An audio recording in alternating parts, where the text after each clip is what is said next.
The man many of you are about to meet for the first time, some of us have known for quite some time, is a graduate of Minnehaha Academy, Augsburg and St. Olaf, where he achieved a bachelor's degree, Lutheran Theological Seminary at St. Paul, where he achieved his bachelor's in theology.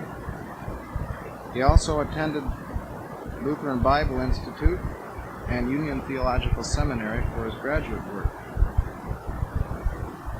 Few will say we are not engaged in struggle here at Augsburg. We struggle within ourselves, remedies, our role in a massive and seemingly uncaring society. We attempt to find a viable application of our faith to our lives. Many look at our college and see no evident strife. Some call our college and our student body conservative, perhaps apathetic, because they gauge liberal or radical tendencies by the amount of hostile confrontation seen by others between students and other college personnel. This, I believe, is the most narrow and superficial judgment a college community such as ours could endure. Yet, our meaningful inner struggle continues. We continue to face immediate and relevant issues of our time without mindless violence, hostility, and confrontation. We are pressed to continue forward, and I think this message is brought to us by a man who comes to our college with a Christian commitment and faith in the intellectual capacities of the college community. I present to you Dr. Oscar Anderson.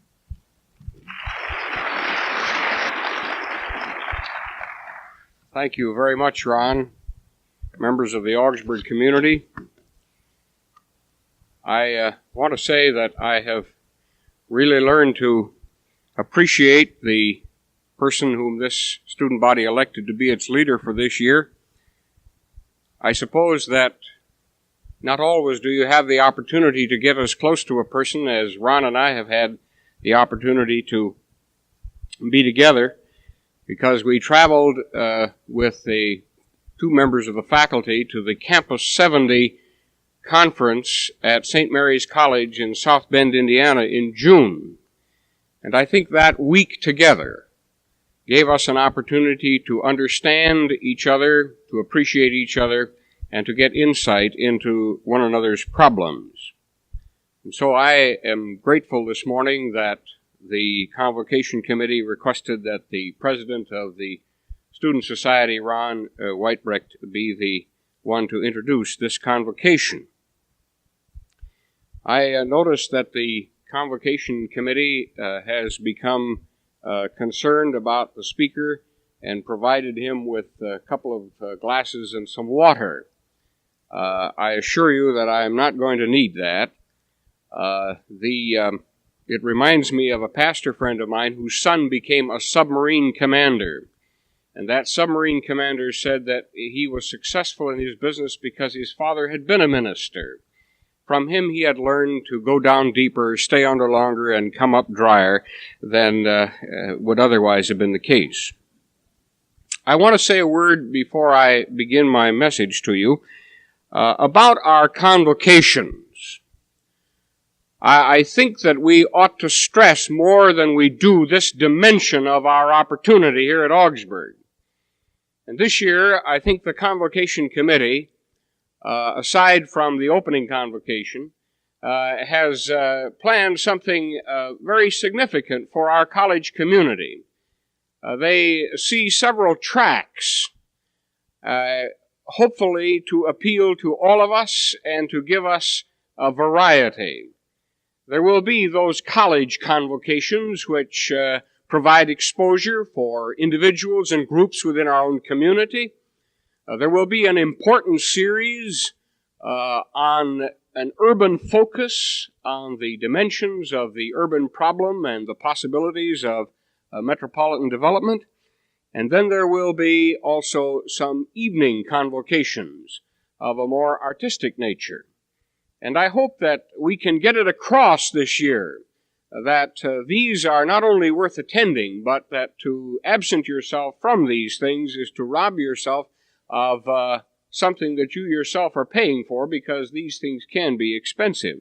And so I hope that you will make use of the opportunities. As I indicated to someone along the line, my topic this morning is turbulence and the climate of learning. Perhaps I should assume the role appropriate to the imagery and begin somewhat in this fashion. Good morning. This is your captain speaking. Welcome aboard Augsburg's Flight 102. We are experiencing some turbulence, and I suggest you keep your seatbelts securely fastened. I hope our radar will show us how to avoid this rough weather, but it may be a bit bumpy. Nevertheless, I appreciate your patience and understanding of the situation. Such an announcement would not be altogether reassuring, but the calmness in the captain's voice might provide a smidgen of comfort, unlike the captain who, when the engines of his aircraft failed, came back through the cabin with his parachute strapped on and reassured his passengers, "Don't be afraid, folks, I'm going for help."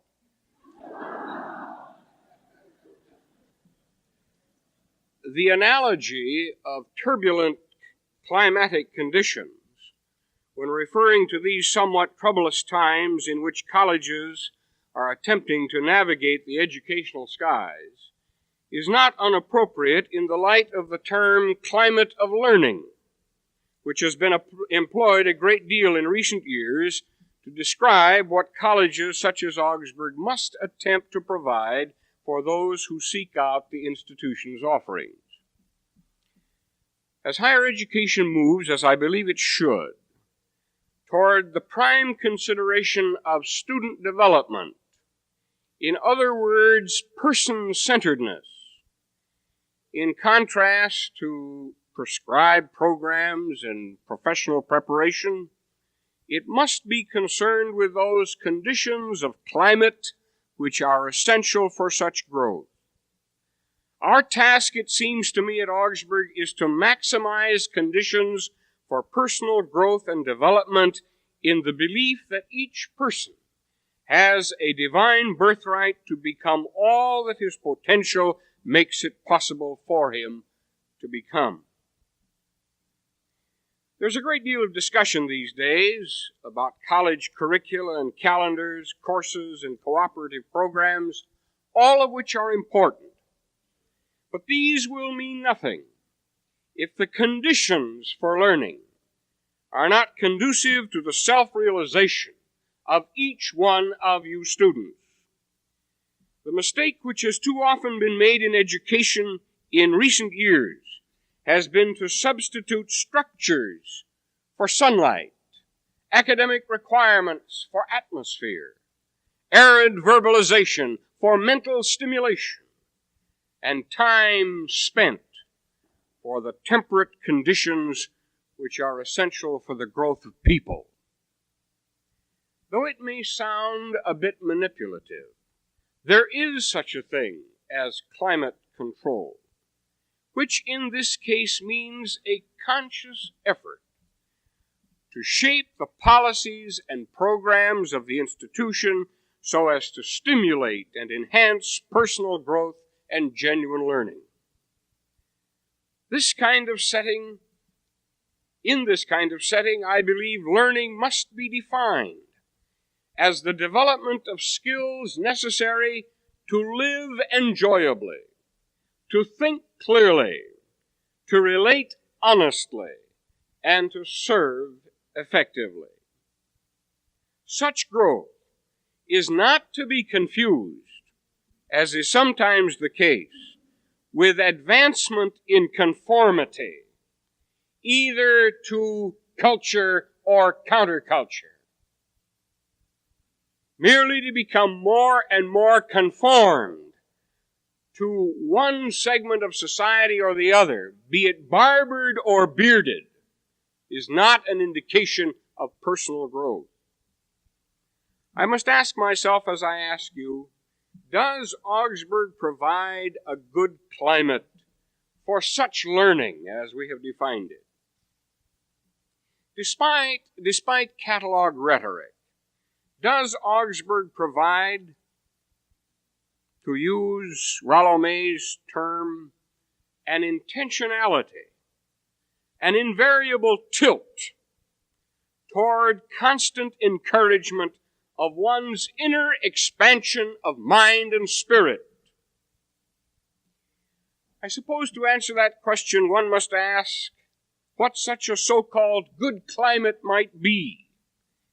And here I presume a variety of answers are possible, just as there are preferences for the easy climate of California, or the dry climate of Arizona, or the mountain climate of Colorado, or the seasonal climate of Minnesota. So every college must seek to decide what factors will make for conditions conducive to growth in its own community. What climatic conditions do we consider essential at Augsburg, even in the face of wind chill, blizzards, and icy sidewalks in a section of the country sometimes described as having 9 months of winter and 3 months of poor skating? What will make people grow around here? Not merely to put in time, amass credits, play the academic game, and get a sheepskin as soon as possible.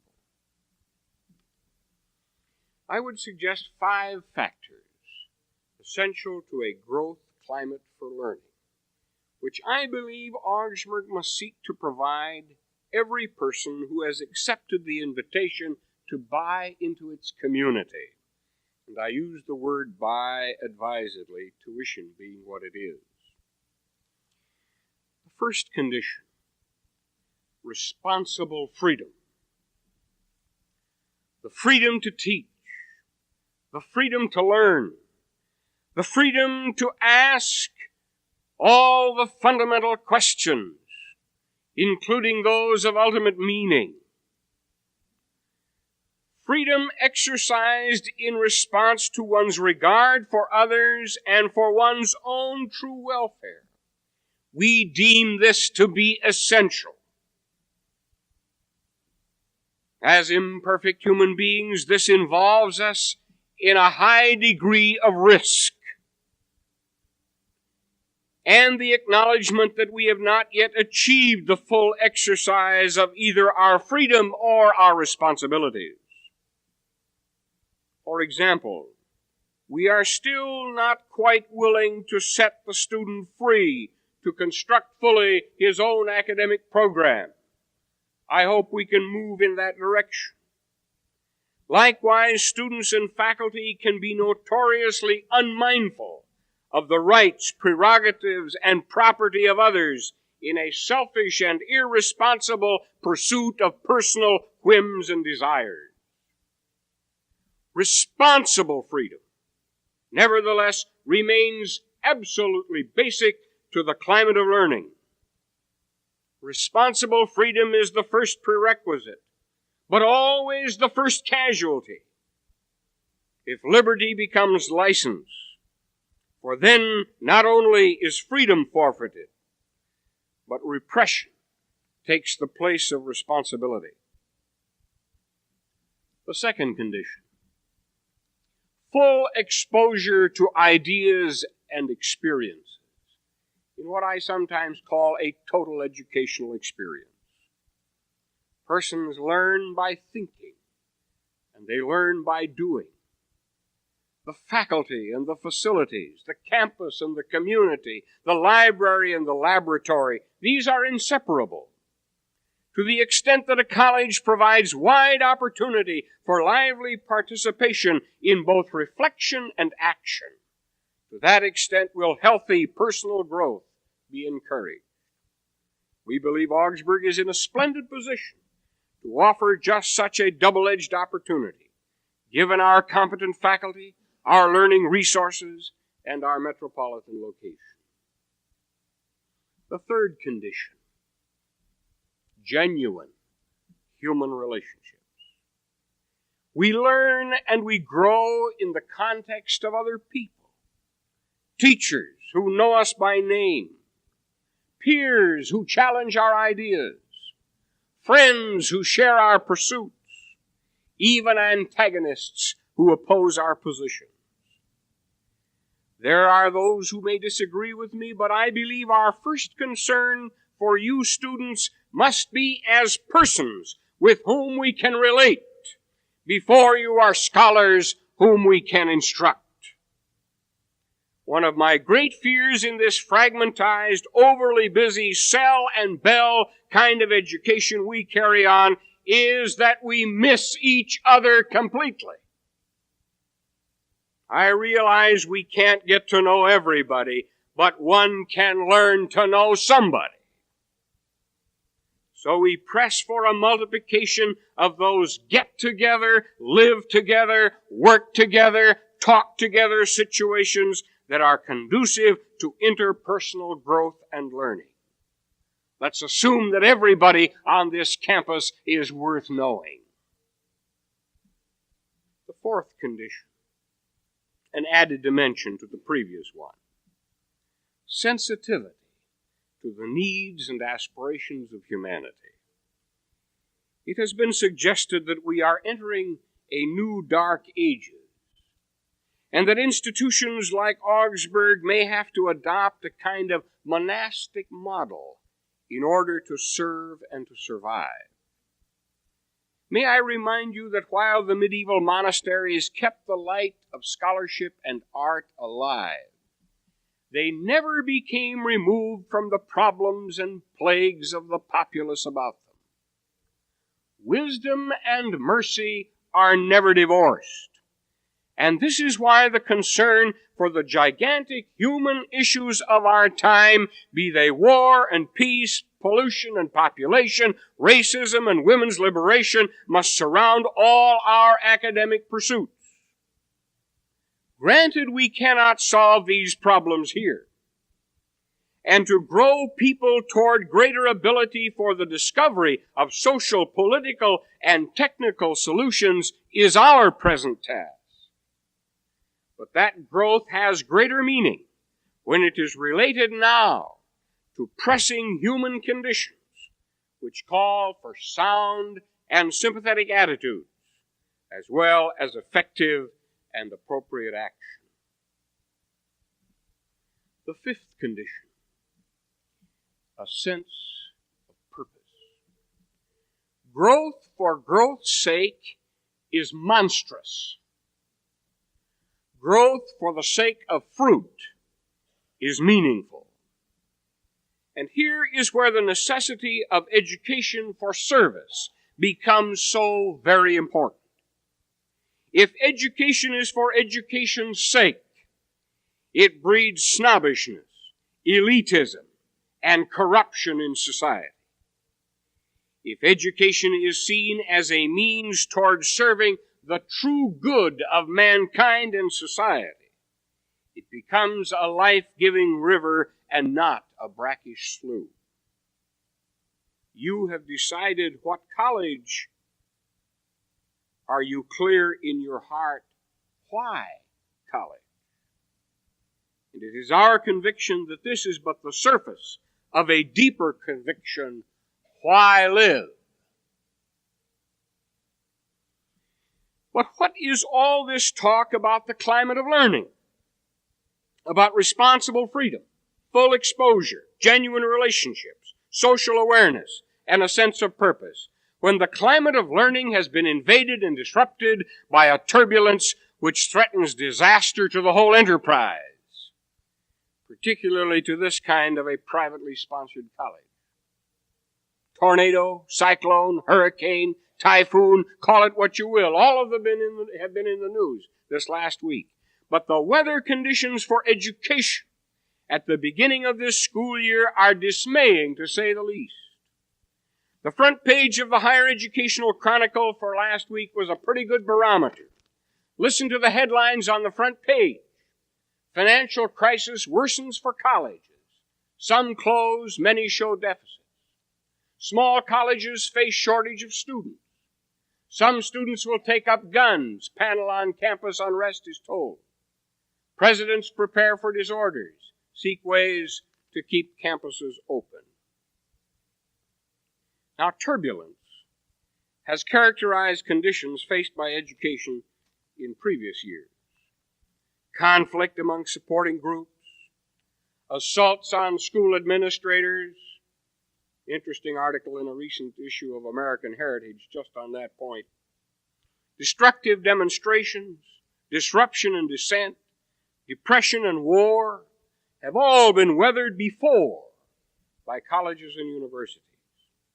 The uniqueness of the peril in our day, however, is that every segment of our global society and thus of education is in a state of upheaval at one and the same time. The situation is obvious. Social and environmental conditions are critical. Finances for colleges and universities are disastrously insufficient. Politicians are helpless to reunite and redirect the nation. Individuals take law and lives into their own hands.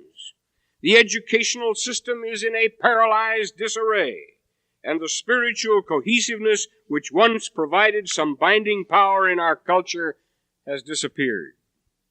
Education today is fast running out of money, morale, purpose, integrity, and faith.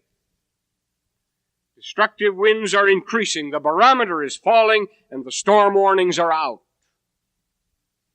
And if you think that all of this is going to blow by Augsburg College without affecting every one of us, you are badly mistaken.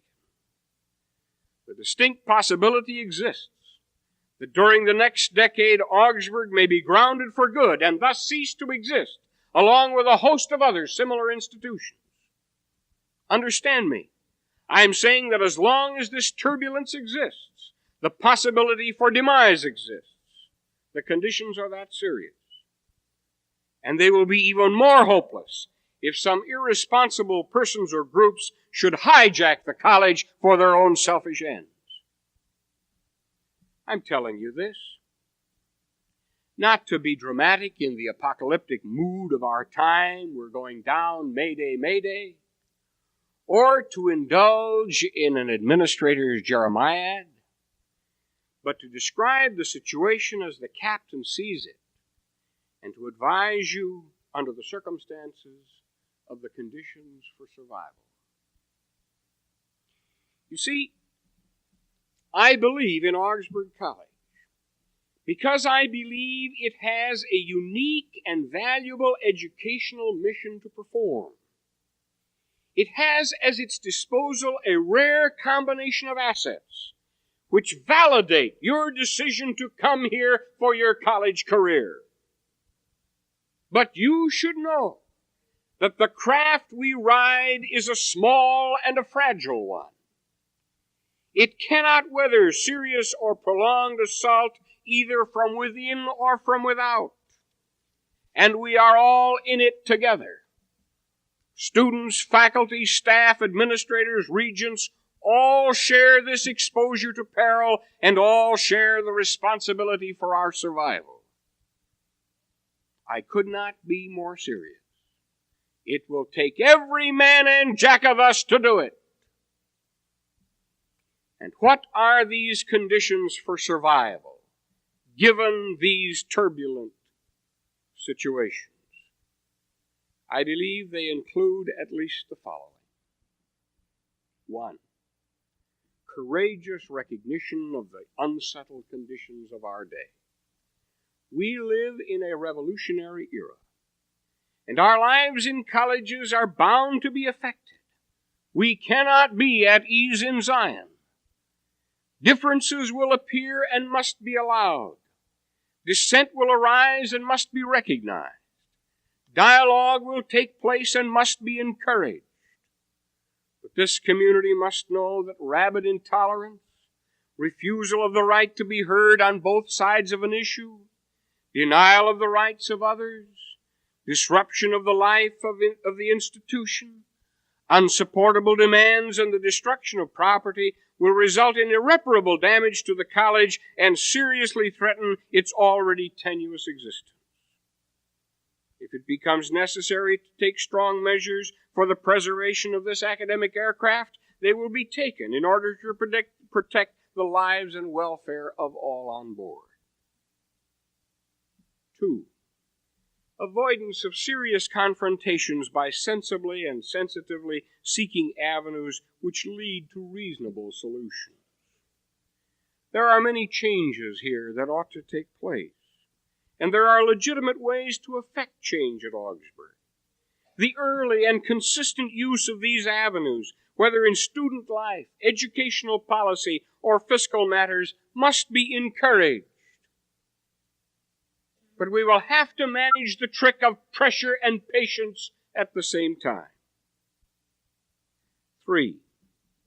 Clarity with respect to procedures and due process. Fasten your seatbelt is a clear directive for action in the case of turbulence. On the surface it appears restrictive, but it is necessary. Likewise, there are clear-cut procedures for disciplinary action, for the redress of academic grievances, and for the handling of campus disruptions. These must be further refined and more clearly spelled out. Illustrative of such clarity is the policy decision of the faculty, made in consultation with students, to encourage participation in political action this fall without distorting the stated calendar of the college. This resolution is the kind of both-and approach which characterized our experience as a community last spring when, during the so-called strike, we were open to cooperation and to understanding, and this must mark also the future. 4. Careful attention to communication between all segments of the community. We need to hear each other at all times, whether we are students, faculty, or administrators. Toward this end, I have reason to believe that the revised Echo will be a responsible journal fulfilling its duty to report the facts regarding college events and policies, while resisting the temptation to be merely a purveyor of student opinion, important as that is. I appreciate the forthright statement of policy by the editor of the Echo. Also, the weekly newsletter to faculty and staff is being posted each Monday, and copies will be made available to students in order to further inform you as to what is going on. The enlarged Campus Coordinating Council, representing all segments of the college community and replacing the former president's cabinet, is also intended as a forum where communication may take place, grievances may be aired, suggestions made, and policy changes introduced. 5. Confidence in one another. That goodwill, not malice, concern, not disregard, the welfare of all, and not the advantage of a few, are behind both policy and practice here at Augsburg. Granted, no one around here is a perfected saint. Imperfections, inabilities, failures, and prejudice are a part of our sinful human nature, and it is naive, romantic, and downright stupid to think that everyone is going to do everything right for everyone at all times. But this place can and must operate on the basis of the fundamental belief that in spite of some experiences to the contrary, goodwill does predominate. Which leads me to my 6th and final condition for our survival in the time of turbulence. Care for each other. One of the positive fruits of crisis is care for the other person. Let calamity strike, and we find it easier to be what Bonhoeffer said Jesus was, a man for others. Rollo May points out that the predominant characteristics of the photographs provided by reporters out of Vietnam today is care. Care for the unfortunate people, the starving child, the scared old lady, the wounded buddy. Amid the dehumanizing debacles of human history, it is care for the other that alone redeems the tragedy. At this point may come a revival of our Christian commitment. This alone may mark us as a college under the cross. we care enough to give ourselves to others. And while I'm on this point, may I, as a believer and a follower of Jesus Christ, say to my fellow believers, there are fewer of us here and elsewhere today, and that is to the good. We cannot hide any longer behind numbers or generalities or mass approval. Furthermore, the time is now for a courageous and creative minority of believers on this campus to assert themselves as boldly as any political or social group.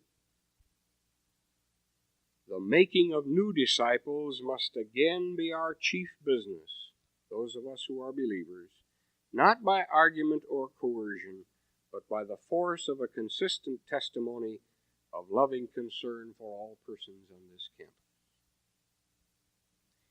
You see, I believe Augsburg will ride out this turbulence if we want to. The storm won't lick us, our apathy and cowardice might. For all of us, not only at Augsburg, but indeed here, the bending of our efforts to teach, to study, to participate, to relate, to raise funds, to carry out policy is an act of faith. And faith always has the spin-off of hope.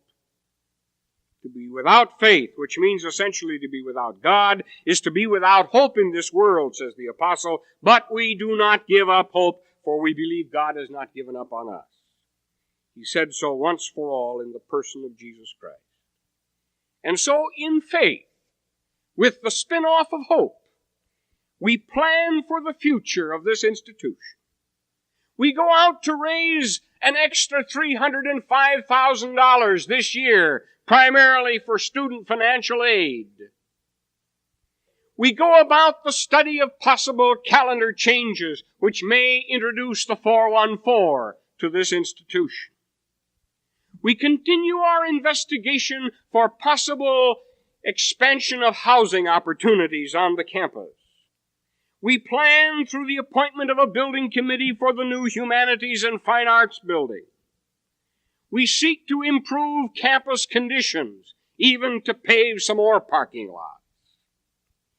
We try to implement the blueprint, the agenda for the 70s, approved by the faculty and the regents last year. We do all of this as an act of faith in hope. So the precarious character of our existence need not snuff out our hope, nor paralyze us with cynicism and despair. Really, it's a great time to be alive. And I trust my recital of the odds has not engendered a desire to chuck it all, like the little boy with his pet turtle, who just loved that little turtle as it swam around in the pond in the backyard, but one morning he found it dead. He was heartbroken. He went to his dad, and Daddy said, well, he said, we'll have to make the best of it. Let's get a little box. We'll line it with cotton and satin. We'll find us a stone, and we'll engrave on it, Mr. Turtle, rest in peace. And they made all the arrangements, and they came down to the pond to get what was left of the turtle, and there was the turtle swimming around in the pond. The little boy looked at the turtle. He looked at what they had done. He looked at the turtle. He looked at the casket and the stone, and he said, let's kill it.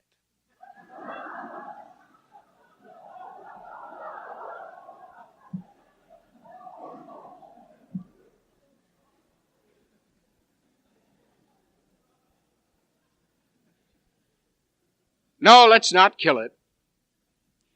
In spite of what may appear to be a grim outlook.